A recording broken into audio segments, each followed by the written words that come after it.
호세아서 14장 1절부터 보시겠습니다.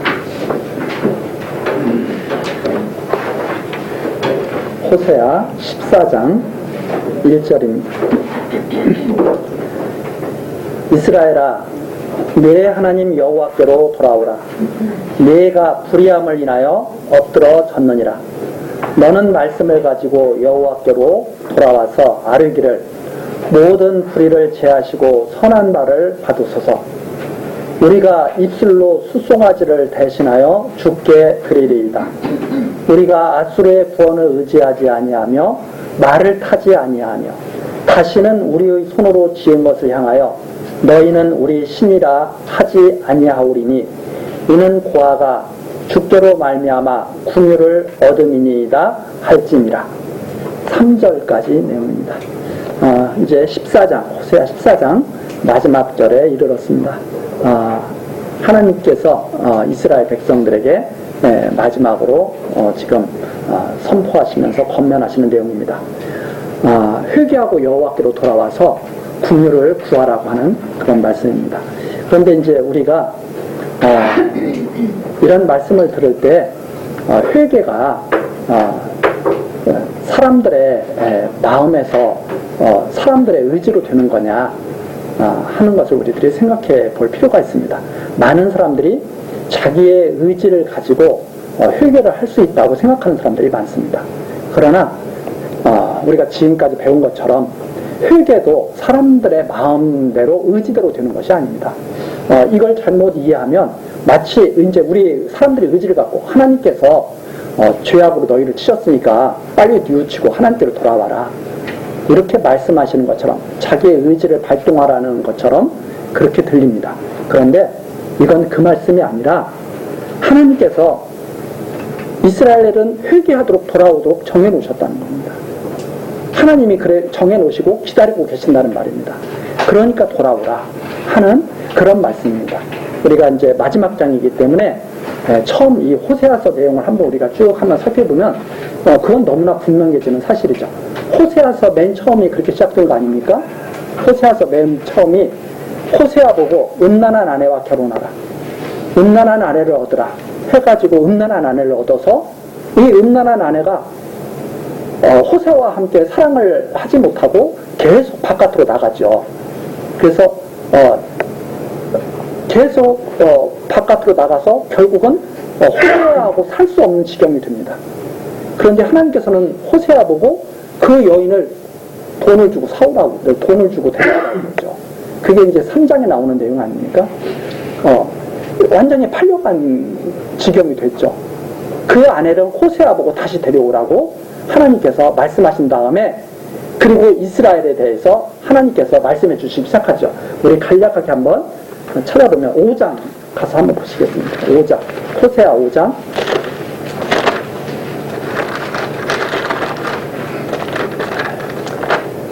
5장 7절입니다.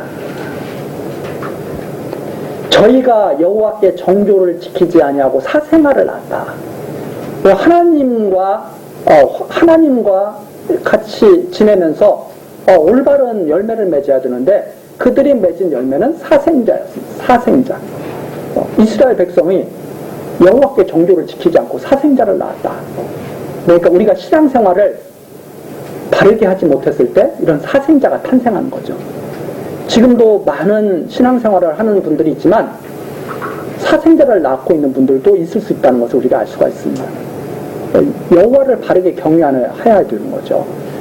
자, 그러면서 하나님께서 하시는 말씀이 5장 15절입니다. 내가 내 곳으로 돌아가겠다. 내가 내 곳으로 돌아가서 저희가 그 죄를 뉘우치고 내 얼굴을 구하기까지 기다리겠다. 내가 기다리겠다. 저희가 고난을 받을 때 나를 간절히 구할 것이다. 그게 6장에서 1절부터 3절까지 쭉 나오죠. 이렇게 여호와를 구하게 될 것이다. 누가? 사생자를 낳아서 망한 이스라엘이. 사생자를 낳아서 망한 이스라엘이 나를 구하게 될 것이다. 그때까지 나는 조용히 기다리겠다. 여호와께서 그렇게 말씀하시죠. 그리고 6장 6절에서 나는 인애를 원하고 제사를 원치 않는다. 많은 사람들이 착각하고 있는 게 그거죠. 하나님을 잘 섬기는 것을 원하는 것을 사람들이 생각을 해요. 하나님을 위해서 일을 갖다가 하는 것을 사람들이 자꾸 생각을 해요.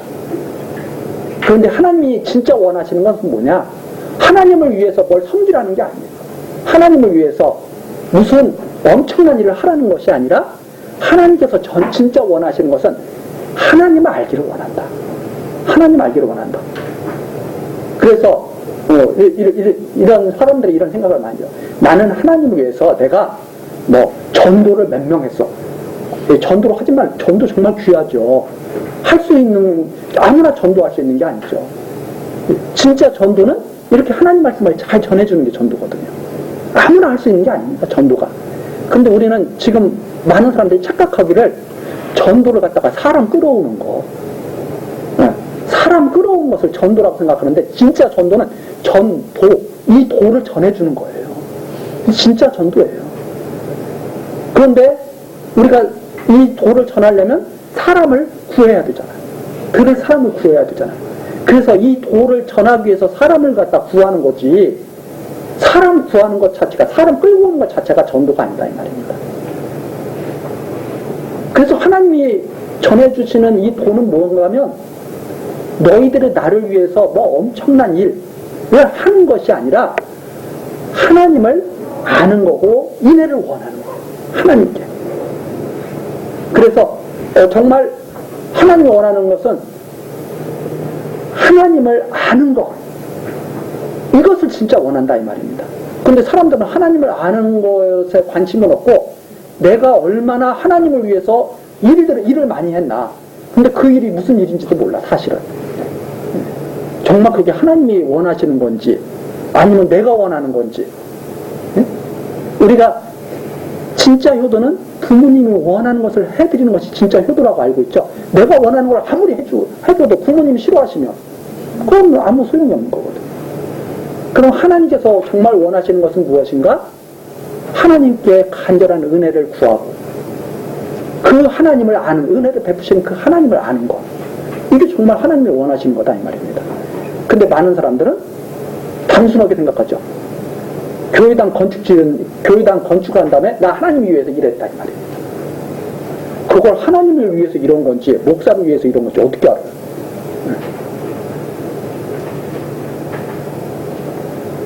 착각하면서 이스라엘 백성이 살았는데, 이스라엘 백성에게 하시는 말씀이 나는 너희들에게 원하는 것, 나를 여호와로 알기를 원해. 이렇게 말씀하시면서 내가 기다리겠다, 이런 말씀이 나오죠. 그 다음에 이제 10장으로 한번 쭉 나옵니다. 그럼 이스라엘의 율법을 범한 죄를 책망하면서 10장 쭉 넘어가면 10장 10절 나오죠. 내가 원하는 때에 저희를 징계할 것이다. 그런데 이 하나님을 알지를 못하고 자기 좋은 대로 계속 살아가는 이스라엘 백성을 하나님께서는 율법으로 다 정죄하시죠. 너희들이 자꾸 무슨 의로운 일을 한다고 그러는데 너희들이 한 일이 무엇이냐? 율법 아래서 다 죄악만 범한 거 아니냐? 이렇게 하나님께서 말씀하시면서 내가 그런데 정한 때에 너희들을 그대로 두지 않고 너희를 내가 징계하겠다. 그러면서 죄에 걸릴 때, 그 죄가 완전히 드러날 때 내가 그 일을 행하겠다. 이렇게 말씀하시면서 11장으로 넘어가죠. 11장 3절. 하나님께서 왜 그렇게 섭리를 하시는가? 너무나 사랑이기 때문에. 하나님께서 너무나 사랑하셨기 때문에. 그래서 11장 3절에 보면 에브라임에게 걸음을 가르치고 내 팔로 안을지라도, 하나님께서 계속 그 길로 에브라임을 갖다가 지키시면서 인도해 오시는데도 에브라임은 그 하나님의 사랑을 깨닫지 못하고 관심이 없어요. 그래서 그것을 갖다가 앞에서 야곱의 예를 들어주셨죠. 하나님이 똑같다 너희들이 야곱의 자식 아니랄까봐 똑같다. 야곱을 갖다가 하나님께서 그 보호하시면서 계속 지키시는데도 야곱은 그게 자기 능력으로 마치 되는 줄 알고 착각하고 끝까지 고집을 갖다 부렸던 그 야곱. 그 야곱처럼 너희들도 똑같다. 내가 너희를 그렇게 고치려고 계속 지금까지 잘못하는 것도 놔두고, 어떻게 하면 혹시 사랑을 깨달을까 해서 조금 감싸주고 계속 놔두고 그랬는데도 끝까지 너희들도 그러고 있다. 내가 너희를 더 이상 두고 볼 수가 없다. 왜냐면 그대로 두고 보면 끝까지 그렇게 살 거거든. 그런데 하나님은 처음부터 그를 사랑하셨기 때문에 그대로 둘 수가 없죠. 그래서 하시는 말씀이 내가 이제 멸망시키겠다 하시는 그런 말씀이었습니다. 그렇게 하시면서 하나님께서 하시는 말씀이 내가 다시 살리겠다 하는 말씀이 11장 8절에 나오죠. 에브라임이여 내가 어찌 너를 놓겠느냐. 그런데 너희들이 그렇게 계속 잘못한다고 해도 내가 너를 버릴 수 있겠느냐. 그럴 수 없다. 이스라엘이여 내가 어찌 너를 버리겠느냐. 내가 어찌 너를 아드마같이 놓겠느냐. 어찌 너를 스보인같이 하겠느냐. 어떻게 이방 취급하겠느냐. 그러면서 내 마음이 내 속에서 돌아서 나의 긍휼이 온전히 부르도록 하나님이 긍휼을 베풀고 싶은 그 마음이 너무나 가득한 중이죠. 그 긍휼을 베푸시기 위해서 이스라엘을 완전히 멸망시켜버린 거죠. 온전히 긍휼을 베풀기 위해서. 우리들이 창세기를 볼 때도 이 하나님을 제대로 알지 못하면 오해를 하는 경우가 참 많이 있습니다. 예를 들면 이런 것도 많이 오해를 할 거예요. 아마 자 아브라함이 하나님이 이제 아브라함 집에 딱 들리셔서 하시는 말씀이 소돔과 고모라를 내가 멸망시키려고 한다. 이렇게 아브라함 집에 오셔서 하나님이 그 말씀 하시죠. 그러니까 아브라함이 하나님을 이렇게 대접하다가 그 말씀을 듣고 깜짝 놀랐죠. 왜 그런가 하면 소돔과 고모라에 조카 롯이 살고 있거든요. 조카 롯이 살고 있으니까 아브라함이 하나님께서 소돔과 고모라를 멸하신다고 하니까 깜짝 놀라가지고 이걸 어떻게든지 멸망시키면 안 되겠는 거예요. 누구 때문에? 그 조카 롯 때문에. 그래서 아브라함이 그렇게 하나님께 여쭙죠. 하나님, 의인을 악인과 함께 멸하신다니요. 거기에 의인 50명이 있으면 하나님 멸하시겠습니까? 하고 여쭤보죠. 그러니까 하나님이 50명 있으면 내가 안 멸하지. 그러니까 아브라함이 좀 불안하잖아요. 그래서 하나님 40명 있으면요. 30명 있으면요. 계속 하나님께 여쭤보는 장면이 나옵니다. 그러니까 아브라함이 하나님 10명 있으면요. 하나님께서 10명 있어도 내가 안 멸하지. 그런데 소돔과 고모라가 멸망당해요? 안 멸망당해요? 다 멸망당하거든요. 그 의인이 없는 거예요. 그런데 그 중에서 조카 롯이 딱 하나님의 구원을 받습니다. 근데 거기 성경에 뭐라고 나오냐면 이렇게 나와요. 하나님이 아브라함을 생각하사 조카 롯을 건졌다 하는 그런 대목이 나옵니다. 여기서 사람들이 착각하는 게 뭐냐면 제가 생각할 때 아브라함을 생각해서 조카 롯을 건졌다. 하나님이 아브라함을 되게 위하셨구나. 거기까지는 맞아요. 근데 뭘 위하셨다고 생각하냐면 아브라함이 원하는 바를 위해서 그렇게 했다는 걸로 착각을 해요. 아브라함이 원하는 게 뭐였냐면 조카 롯이 구원받는 거였죠. 그러면 아브라함이 원하는 사람은 다 구원받을까요? 예를 들어서 카톨릭 얘기를 하면 교황이 원하는 사람은 다 구원받을까요?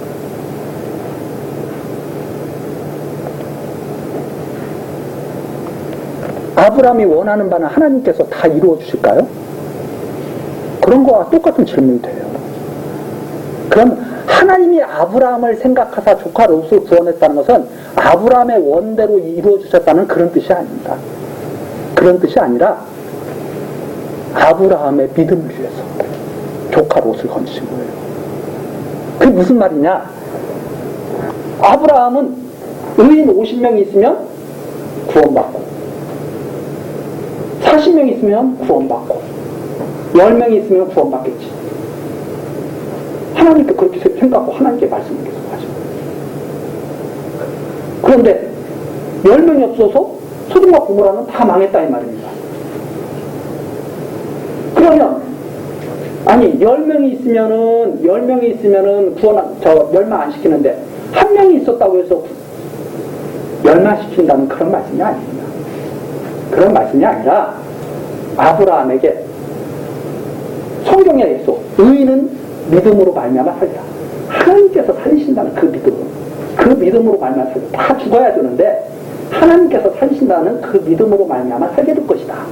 아브라함에게 그 믿음을 주시기 위해서, 아브라함을 위하여는, 아브라함의 소원을 이루어 주시기 위해서 하나님이 그렇게 하신 것이 아니라, 아브라함에게 믿음을 주시고, 아브라함을 위하여, 아브라함에게 그 믿음을 주시기 위해서. 소돔과 고모라가 다 멸망당하는데, 의인 조카 롯이 건진다 이 말입니다. 그 하나님을 믿도록 하시기 위해서. 그게 아브라함을 위하여라고 하는 감추어진 뜻이에요. 그러니까 하나님이 우리를 위하여 역사하고 계신다. 내가 원하는 걸 다 들어주신다. 이런 뜻이 아니라 하나님이 우리에게 믿음을 주시기 위해서 역사하고 계신다. 근데 사람들이 자꾸 그런 말을 갖다가 사람의 욕심에다 거기다 집어넣어 버리는 거예요. 사람의 욕심에다. 자, 그렇다면 우리가 해석을 할 수 있죠, 이제. 바울이 몸에 병이 있었습니다. 전에 내려오는 그런 말에 의하면 사람들 보기에 별로 좋지가 않아요. 눈병이 있는데 눈에서 찔끔찔끔 고름 나오고 눈곱이 막 계속 나오고 그런 병이었다고 이렇게 전해지는 경우 책도 있고 그렇습니다. 하여튼 바울이 몸에 다른 사람들이 봤을 때 저게 사도야? 사도라면 우리가 보통 사람들이 이렇게 생각할 거 아니에요. 사도는 목소리도 좋고, 바울은 생김새가 좀 못났다고 그래요. 머리도 벗어지고 코도 매부리코였다고 그래요. 전해 내려오는 말에 가면. 제가 직접 보지는 않아서 확실하게 증거는 할 수 없지만 전해 내려오는 그 모든 이런 것들을 보면 사람들에게 볼품이 없었어요. 바울이. 그래서 사람들에게 약점이 많아요. 왜 그런가 하면 다른 사도들은 처음부터 예수님을 따라다녔잖아요. 지금으로 말하자면 진골 이런 식이에요. 처음부터 따라다녔어. 예수님이 불렀어. 막 사람들 보는 앞에서 베드로야 나와라. 요한아 나와라. 막 해가지고. 그래서 제자들을 데리고 3년 동안 같이 데리고 다니면서 먹고 마시고 하면서 가르치시고 이랬는데 바울 사도는 어떤 분이냐면 대적을 했던 분이에요. 그런데 다메섹으로 기독교인들을 붙잡으러 갈 때 그때 부르심을 받았어요. 사람들이 좋아하겠어요? 좀 의심하겠어요? 당연히 의심한다 이 말이에요. 저 사람이 어떻게 사도야? 그런데 생김새라도 멋있어가지고 딱 보면 첫눈에라도 반하게 해야지. 바울은 다른 사도들에 비해서 그렇게 잘난 성경이 하나님께서 감동하신 성경은 기록해서 많이 남겼지만 말은 또 별로 그렇게 잘하지 못했다. 그래서 본인 아볼로는 정말 말씀도 잘 전하고 다른 사람들이 들으면 깜짝깜짝 놀랄 정도로 잘 증거했는데 바울 사도는 말이 또 그렇게 또 발변이 아니었던 것 같아요. 그런데도 사도로서 하나님이 딱 부르셔가지고 쓰시거든요. 그런 바울 사도가 다른 것 바란 것도 아니에요. 머리카락을 많이 나게 해달라고 바란 것도 아니고 뭘 바랐냐면 하나님 이 몸에 있는 가시 좀 고쳐주시면 안 돼요. 바울 사도가 다른 사람에게 막 다 고치는 능력을 행하는데 하나님께서 됐어 이렇게 말씀하시죠. 바울 사도가 3번이나 기도를 했다고 합니다. 다른 사람도 아니고 죽을 뻔한 고비를 넘겨가면서 복음을 전하는 바울 사도가 3번이나 하나님께 간구했는데 하나님께서 내 은혜가 그에게 족하다.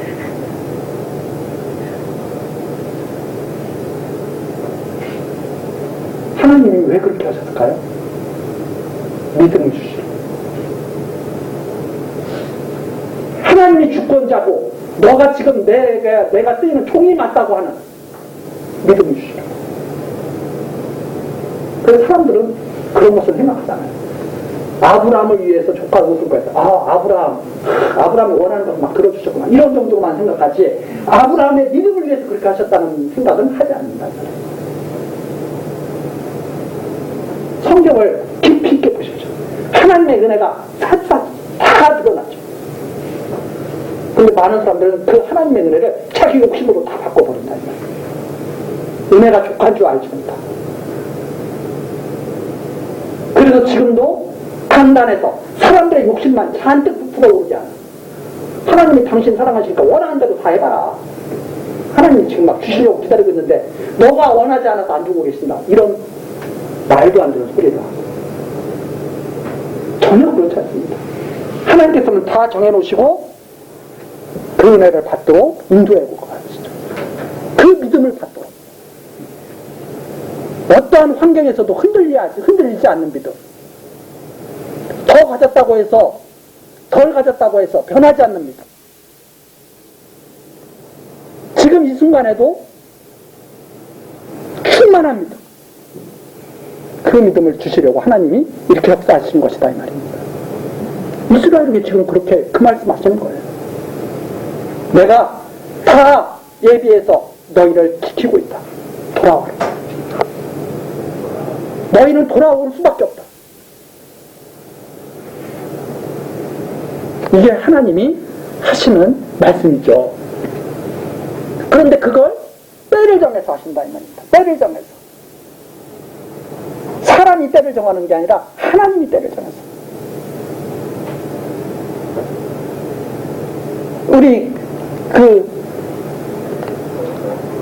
나사로가 병들었다고 했을 때도 예수님이 바로 가셔야 안 가셔요? 예수님이 안 가셔요. 예수님이 병들었다고 하면, 그렇게 사랑하는 자가 병들었다고 하면 빨리 가보셔야죠. 제자들이 옆에 있는 제자들이 답답해. 그런데 예수님이 한 이틀 더 유하시다가 나사로가 잠들었느니라. 그 제자들이 잠자면 일어나겠네. 죽었다 이 말입니다. 나사로가 이제는 가자 하고선 딱 가셔요. 가가지고 물어보시는 장면이 나오죠. 거기 한번 마태복음인가요? 요한복음?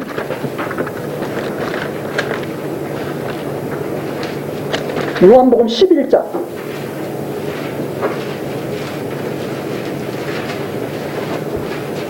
요한복음 11장 14절 한번 보십시오. 이에 예수께서 밝히 이르시되 나사로가 죽었느니라. 죽기를 기다리신 거예요. 나사로가. 15절 내가 거기 있지 아니한 것을 너희를 위하여 기뻐하노니. 나사로가 죽게 된 것을 기뻐한다 이 말입니다. 이는 너희로 뭘 하려고? 믿게 하려고. 하나님께서 하시는 것은 믿게 하시는 일이에요. 믿게 하시려고. 믿게 하시려고 그런 거다. 그럼 뭘 믿게 하시는 건가? 뒤에 나오죠. 23절, 21절, 마르다가 예수께 여짜오되 주께서 여기 계셨다면 내 오라비가 죽지 아니하였겠나이다. 그러나 나는 이제라도 주께서 무엇이든지 하나님께 구하시는 것을 하나님이 주실 줄을 아나이다. 예수께서 가라사대 내 오라비가 다시 살리라.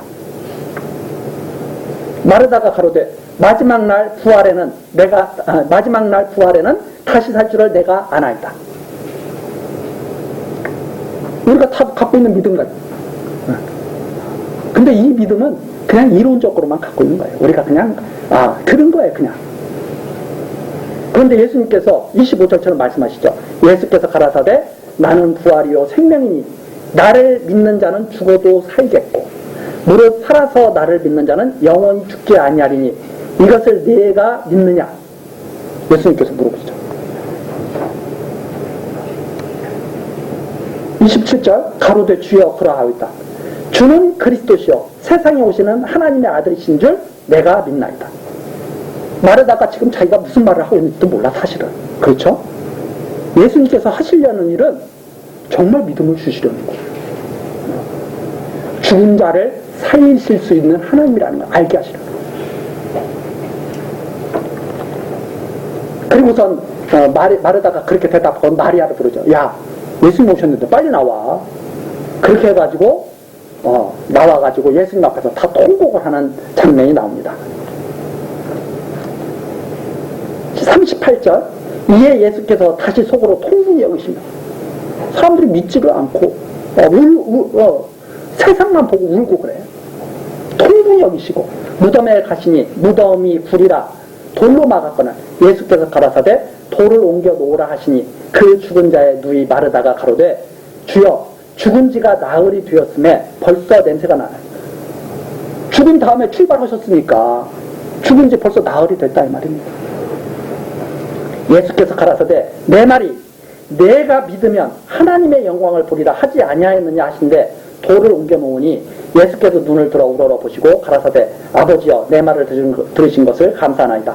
항상 내 말을 들으시는 줄을 내가 알았나이다. 그러나 이 말씀을 하옵는 것은 둘러선 무리를 위함이니 곧 아버지께서 나를 보내신 것을 저희로 어떻게 하려고? 믿게 하려고 하시는 것이다. 이 말씀을 하시고 큰 소리로 나사로야 나오라 하시니 죽은 자가 수족을 배로 통인 채로 나오는데 그 얼굴은 수건에 쌓였더라. 예수께서 가라사대 풀어놓아 단계하라 하신다. 예수님이 살리시는 것을 보여주셔야 안 보여주셔요? 이 믿음을 믿게 하시려고 하나님께서 그렇게 역사하시는 것이다. 근데 우리들이 보통 마르다처럼 고백하죠. 마지막 날에 다시 살리실 줄 믿습니다. 하나님이 지금 우리를 살릴 수 있는 능력이 계신 분이 지금 우리와 함께 하시다는 사실을 눈으로 확실히 보고 믿게 하십니다. 이것이 바로 호세아서와도 다 연결이 되고 우리가 이번 사경이 때한 하박국서와도 다 연결이 되고 어디를 보나 창세기 소돔과 고모라에서 조카 롯을 하나님께서 구해내시는 그러한 장면을 통해서도 우리가 다 확인할 수 있는 절대로 죽지 않는다. 하나님께서 살리신다. 바로 그러한 내용을 지금 보여주고 있는 그런 말씀이죠. 이렇게 하시는데 어떤 때에 하시느냐? 원하시는 때에 하신다. 우리들이 생각해, 마르다 생각해, 마리아 생각해, 나사로가 죽기 전에 예수님이 계시면 좋을 것 같다고 생각을 하죠. 그러나 예수님은 어떤 때를 더 기뻐하신 거예요? 그들과 함께 있지 아니한 것을 더 기뻐하신 거예요. 왜? 그들이 믿게 될 테니까. 그들이 믿게 될 테니까. 그래서 우리 사람의 생각과 하나님께서 하시는 일은 이렇게 엄청난 차이가 있습니다. 우리 사람은 왜 이때 안 해주십니까? 왜 함께 하시지 않습니까? 그런데 하나님께서는 가장 좋을 때, 내가 가장 좋을 때가 너희들에게 가장 좋을 때다. 하나님의 때. 그래서 하나님의 때를 기다리는 자가 지혜가 있다. 이런 말씀을 하시면서 지금 이끌어 오신 거죠. 하나님께서 반드시 너희를 내가 구원하겠다. 다시 호세아서로 돌아가서 호세아 14장입니다. 자, 이제 그 말씀을 하시는 거예요. 이스라엘아, 내 하나님 여호와께 돌아오라. 이렇게 내가 역사하고 있으니까, 너희를 다시 살리고 있으니까, 내가 불의함을 인하여 엎드러졌느니라. 너는 죽을지라도, 너는 죄악 가운데 죽을지라도 내가 살린다. 그래서 2절이죠. 말씀을 가지고 돌아와라. 말씀을 가지고. 하나님이 하신 말씀. 하나님께서 원하시는 회개하는 말, 하나님께 인애를 간구하는 말 가지고 돌아와라. 아르기를 모든 불의를 제하시고 선한 바를 가졌소. 하나님께서만 하실 수가 있습니다. 이렇게 고백하라는 말입니다. 우리가 입술로 숫송아지를 대신하여 죽겠다. 그전에는 숫송아지 드리는 게 잘하는 줄 알았어요. 제사 드리는 것이 그것이 하나님 섬기는 건 줄 알았어요. 그런데 이제는 하나님께 인애를 구하는 것, 여호와의 이름을 구하는 것이 그것이 하나님이 기뻐하시는 건 줄 알았다 이 말이에요. 그러면서 3절이죠. 우리가 아수르의 구원을 의지하지 아니하며 그동안에는 자기들이 자기들을 구원하는 줄 알았어요. 자기들의 노력으로 되는 줄 알았어요. 그래서 앗수르에게 가서 아부도 하고, 말을 타지 아니하며 말을 구하기 위해서 애굽으로 가기도 하고, 그리고 자기들의 복을 구하기 위해서 우상을 섬기기도 했는데, 이제는 그렇게 하지 않겠습니다. 왜냐하면 고아가 죽게로 말미암아 궁유를 얻습니다. 우리는 고아와 같은 존재였습니다. 하나님이 돌보지 않으면 살 수 없는 존재였습니다. 이 고아는 정말 하나님의 은혜 아니면 살 수 없는 존재를 상징합니다. 그렇게 알았습니다. 죽게로 말미암아서 우리가 사는 줄로 우리가 이제 확실히 알았습니다. 그러면서 4절로 넘어가죠. 내가 저희의 폐역을 고치고 즐거이 저희를 사랑하리니 나의 진노가 저에서 떠났음입니다. 이렇게 3절처럼 간구하는 이 이스라엘에게 이제는 나의 진노가 떠났다. 이 이스라엘, 바로 4장 1절서부터 3절까지 이렇게 하나님 경외하는 이스라엘이죠. 이렇게 경외하는 이스라엘에게 하나님께서 내가 이제 너희에게 진노하지 않는다. 내가 이스라엘에게 이슬과 같으리니 저가 백합과 같겠고 레바논 백향목같이 뿌리가 박힐 것이라. 그 가지는 퍼지며 그 아름다움은 감람나무와 같고 그 향기는 레바논 백향목 같으리니. 모든 하나님이 막 풍성한 복과 은총의 말씀을 막 쏟아부으시죠. 이스라엘이 얼마나 아름다운데. 어떤 이스라엘? 이렇게 하나님에게 고아임을 고백하고 하나님을 의지하면서 온전히 하나님의 궁유를 구하는 이스라엘이 얼마나 아름다운가. 그 7절입니다. 그 그늘 아래 거하는 자가 돌아올지라. 이런 자들이 내게로 돌아올 것이다. 이런 자들. 아무나 내게 온 것이 아니라 이런 고백을 하는 자들이 다 돌아올 것이다. 저희는 곡식같이 소성할 것이며 포도나무같이 꽃이 필 것이며 그 향기는 레바논의 포도주같이 되리라. 얼마나 아름다운지 모릅니다. 얼마나 풍요로운지 모릅니다. 이들이 이런 복을 받게 될 것이다. 8절입니다. 에브라임의 말이 내가 다시 우상과 무슨 상관이 있으리요. 에브라임이 이렇게 말할 것이다 이 말입니다. 우상이 뭔데? 나 그런 거 몰라. 에브라임, 내가 저를 돌아보아 대답하기를 나는 푸른 잣나무 같으니 내가 나로 말미암아 열매를 얻으려 하라. 하나님만 경유하는 그 이스라엘에게, 에브라임에게 하나님께서는 야, 너는 정말 큰 열매 얻을 거야. 하나님께서 그 에브라임에게 아름다운 열매를 맺게 하실 것을 말씀하십니다. 그리고 마지막 결론이죠. 누가 이런 지혜가 있어 이런 일을 깨달으며 누가 총명이 있어 이런 일을 알겠느냐. 이게 사람 마음대로 되겠느냐 이 말입니다. 누가 이런 지혜가 있어서 이런 깨달음이 있겠느냐. 누가 총명이 있어서 이런 일을 알겠느냐. 이게 사람 마음대로 되는 일이 아니다. 이게 이건 또 잘못 이해하면 그거죠. 나 같은 사람이요.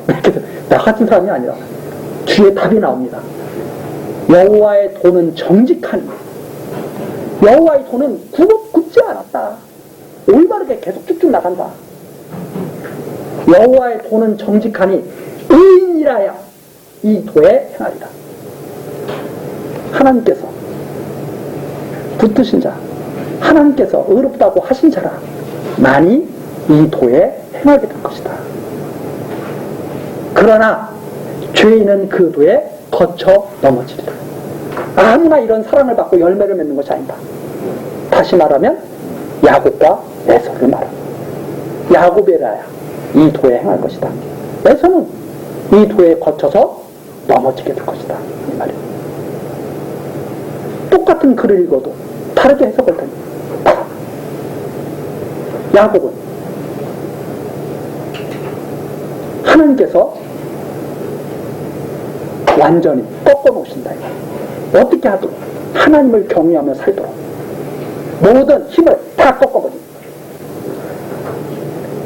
그것이 바로 야곱의 환도뼈를 치시고 울게 만드신 하나님의 정직한 도였다. 이렇게 우리들이 정리를 할 수가 있습니다. 그래서 이 구절 쫙 말씀해 놓으신 다음에 이런 지혜가 아무나 있는 것이 아니다. 이런 지혜를 아무나 얻는 것이 아니라 의인이라야 이런 지혜를 얻고 그 도에 같이 행하게 되는 것이다 하는 말씀으로 호세아 선지자의 선포가, 호세아 선지자를 통해서 하나님의 말씀이 이렇게 맺게 되는 겁니다. 자, 우리가 지금까지 영원한 사랑을 깨닫게 하시는 여호와 하나님을 호세아 선지자의 말씀을 통해서 들었습니다. 하나님의 사랑은 변하지 않습니다. 한 번 사랑하시면 끝까지 사랑하십니다. 그래서 우리 믿음의 선진들이 그걸 정리를 해놨죠. 그런 걸 교리라고 그러거든요. 성경을 통해서. 교리 중에는 성경을 잘 해석해서 올바르게 정리해놓은 것도 있지만 때로는 오해해서 잘못 정해놓은 것도 있습니다. 그래서 우리가 성경 말씀을 통해서 다시 그런 것들을 정리하는데 하나님의 은혜는 아무도 거부할 수가 없습니다. 그걸 불가항력적 은총이라고 합니다. 이스라엘 백성들에게 불가항력적 은총이었어요. 지금 하나님의 도가 지금도 변함없이 이 땅에 펼쳐지고 있는 줄 압니다. 우리 모두가 이 도에 행하기를 하나님께 간구하면서 이런 시간 마치겠습니다. 다음 시간서부터는 요엘 선지자의 말씀을 또 같이 들어보도록 하겠습니다. 기도하시겠습니다. 사랑과 은혜가 충만하신 하나님 아버지, 주일 아침 우리들을 불러 모으시고 거룩하신 하나님의 말씀을 듣게 하시니 감사와 찬송을 드립니다. 이 시간까지 호세아를 통하여 영원한 사랑을 하시는 여호와 하나님을 우리들이 깨달아 알도록 가르쳐 주셨습니다. 하나님, 우리들은 죄인으로 살았습니다. 그러나 지금까지 하나님의 사랑을 힘입고 살았음을 하나님 감사드립니다. 또한 새롭게 태어나게 하시고 여호와 하나님만을 경외하며 살아가게 하시고 예수를 그리스도로 영접하게 하시니 또한 감사드립니다. 하나님, 우리를 의의 도에 행하게 하셨으니 오직 주님을 따라 복된 길로 나아가도록 인도하여 주옵소서. 우리의 욕심을 위해서 나가는 것이 아니라 자기를 부인하고 자기 십자가를 지고 주님의 길을 따르게 하옵소서. 하나님께 감사드리옵고 예수 그리스도의 이름으로 기도드리옵나이다. 아멘.